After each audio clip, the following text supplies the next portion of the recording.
जब से मैंने लाइव आना बंद किया है और चूँकि व्यस्तता के चलते बहुत सारे डाउट्स आपको क्लियर नहीं होता है और हम हर दिन आप चाहते हैं कि बिहार शिक्षक बहाली का अपडेट आपको मिलता रहे, तो आपको मैं बता दूं कि हमें जो है वो 19 अक्टूबर तक माननीय उच्च न्यायालय से यह निर्देश प्राप्त हुआ था कि प्रिंसिपल सेक्रेटरी सर के लेवल से काउंटर करना था, जिसमें कि हमें बताना था कि कितने क्वालिफाइड डीएलएड और बीएड हैं, यानी कि टेट पास किए हुए हैं। उसकी पूरी की पूरी जो एप्लीकेशंस हमने पूरे डिस्ट्रिक्ट से कलेक्ट किए हैं। हाँ, यह जो है लमसम ही हम बता पा रहे हैं, साथ में आपको बता दें और आप लोगों को बहुत सरप्राइज होगा कि लगभग जो है बिहार में लगभग 25 लाख एप्लीकेशन आप लोगों ने किया है, जिसमें कि 12 लाख से अधिक डीएलएड और 13 लाख प्लस बीएड वालों ने एप्लीकेशन किया है। तो ये इसलिए है क्योंकि एक एक कैंडिडेट जो है 100-200 जगहों पर उन्होंने अप्लाई किया है नियोजन के लिए, तो इसलिए इतनी बड़ी संख्या है। बट डिसीजन चूँकि रिजर्व रखा गया है, तो ऑर्डर जैसे ही आता है और 2 नवंबर को भी आप सब जानते हैं सीटेट दिसंबर को लेकर जो केसेज है, उसमें भी डिपार्टमेंट ने अपने तरफ से सभी जो ज़रूरी इंफॉर्मेशन है या फिर रिप्लाई है वो सब कोर्ट को दिया गया है। जितने भी उसमें इंटरवेनर हैं, जितने उसमें पार्टी है या फिर जितने भी उसमें रेस्पोंडेंट हैं, सभी ने अपने अपने रिप्लाई दिए हैं। तो उम्मीद की जा रही है कि 2 नवंबर को जब इसकी हेयरिंग होगी तो फाइनल हेयरिंग हो और उसका निदान हो, ताकि नियोजन की प्रक्रिया को आगे बढ़ाया जा सके। कई तरह के आपके डाउट्स हैं। सबसे पहले तो मैंने 1 से 5 तक में एक्सेल सीट पर ही क्यों लिए हैं सभी कैंडिडेट्स के डिटेल्स और सूची क्यों बनवाई गई है, उसकी वजह आप सबको पता है कि माननीय उच्च न्यायालय से जो भी डिसीजन आएगा उस आलोक में कार्रवाई तुरंत की जा सके। कई बार आप लोगों को लगता है कि विभाग धीमी गति से चल रही है या सुस्त है या सरकार काम नहीं कर रही है, जैसा कि आप लोगों का हमेशा ऐसा होता है। बट आप सबको पता है कि कोर्ट केस के चलते ही यह डिले हो रहा है, first. And second thing, court ने हमें यह नहीं डायरेक्शन दिया था कि आप एक्सेल शीट पे बनाइए सूची, उसको एनआईसी पे डालिए, आपत्ति लीजिए। फिर भी विभाग अगर आगे बढ़ के 2 कदम आगे बढ़ के काम करके इस लेवल तक हम लोग पहुँच गए हैं, जहाँ से जो डिसीजन आएगा उसके हिसाब से हम तुरंत ही आपत्ति का निराकरण करते हुए फाइनल लिस्ट जारी करके काउंसलिंग कर सकते हैं। अदरवाइज ये भी हो सकता था कि हम यह कह सकते हैं कि कोर्ट में पेंडिंग केस है, जब तक डिसीजन नहीं आता है प्राथमिकता के मैटर पे हम आगे नहीं बढ़ेंगे, और जब डिसीजन आएगा तो हम लोग अब सूची बनाना या मेरिट लिस्ट बनाना शुरू करेंगे। लेकिन विभाग ने बहुत आगे जाकर इस लेवल तक पहुंच गई है कि अब आप जो भी डिसीजन आएगा उसके हिसाब से हम लोग बहाली की प्रक्रिया को जल्दी कराने में सक्षम हैं। यह सही है कि सभी नियोजन इकाइयों ने अभी तक जो है वो सूची नहीं किया है। 50% का भी सूची करना और एनआईसी पे डालना है। 31 अक्टूबर तक का लास्ट डेट दिया गया है और साथ ही उनको अंतिम वार्निंग भी दी गई है कि उनको उस समय तक कर देना है। यह प्रक्रिया जब 31 तक हो जाएगी और आप सबको पता है 1 वीक ऑफ नवंबर इसमें डिसीजन आना है, और उसके बाद डिसीजन के तुरंत बाद फिर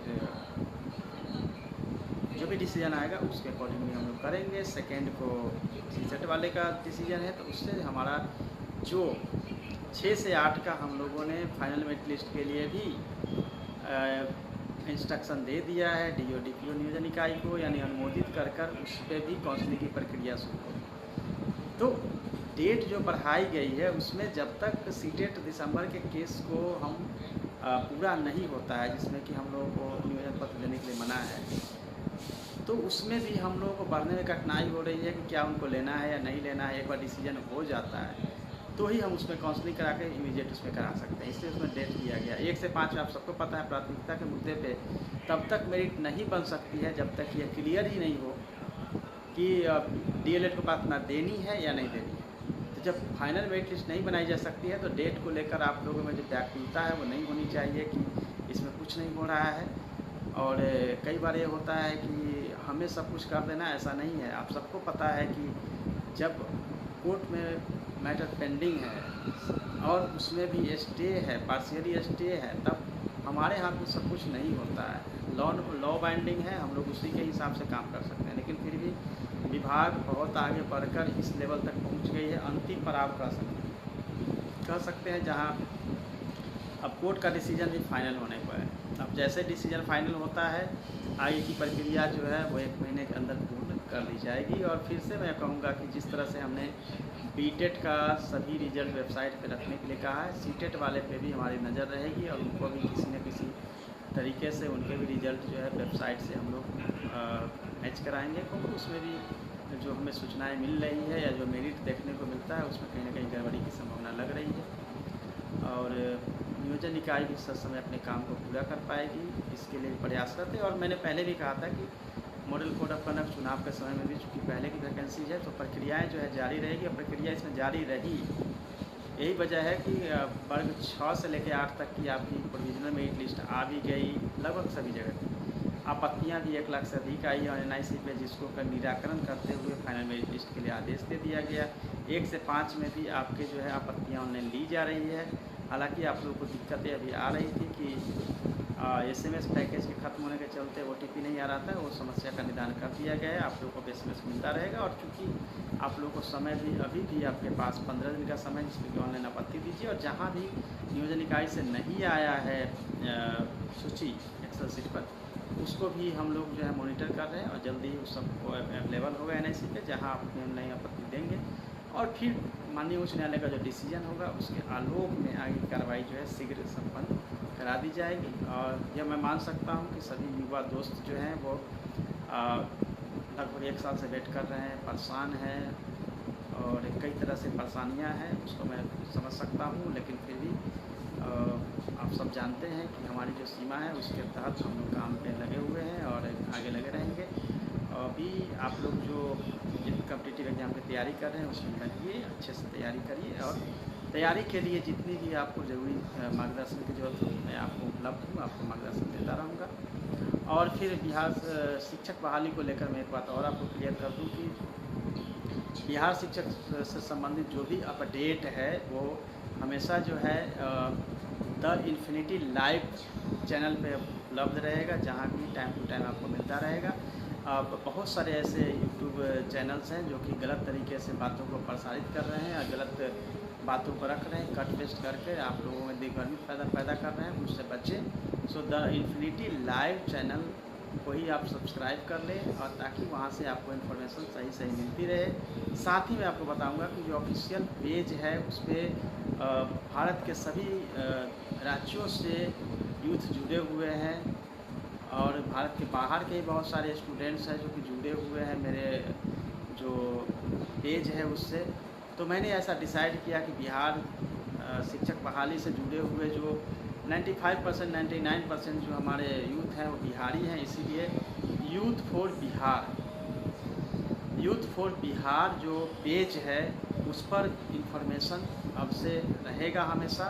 यूथ फॉर बिहार के ही पेज पर आप फॉलो करेंगे ताकि आपको वहाँ से बिहार शिक्षक नियोजन से संबंधित जितनी भी जानकारियाँ हैं वहाँ से मिलेगी। और फिर यूट्यूब चैनल जो है वो है द इन्फिनिटी लाइव, जहाँ से आपको इन्फॉर्मेशन मिलेगी। तो आप इसको फॉलो करिएगा क्योंकि नेक्स्ट टाइम से दूसरे जो ऑफिशियल पेज और चैनल्स हैं वहाँ पे बिहार शिक्षक नियोजन से संबंधित जानकारियाँ शायद ना रहे। इसीलिए आप ये 2 जगह पे ही भरोसा करिए क्योंकि विभाग द्वारा इन दोनों पे ही जानकारियाँ या अपडेट जो है उसी पे अवेलेबल होगा। इसीलिए आप लोग उसको फॉलो करिए, वहीं पे रहिए। क्योंकि बाकी जो भी इधर उधर की बातें करते हैं, र्यूमर है, उस पर ध्यान नहीं दीजिए। हमेशा याद रखिए कि जो ऑथेंटिक इन्फॉर्मेशन है वो विभाग द्वारा जारी की जाएगी, उसी पर भरोसा रखिए। Thank you and all the best.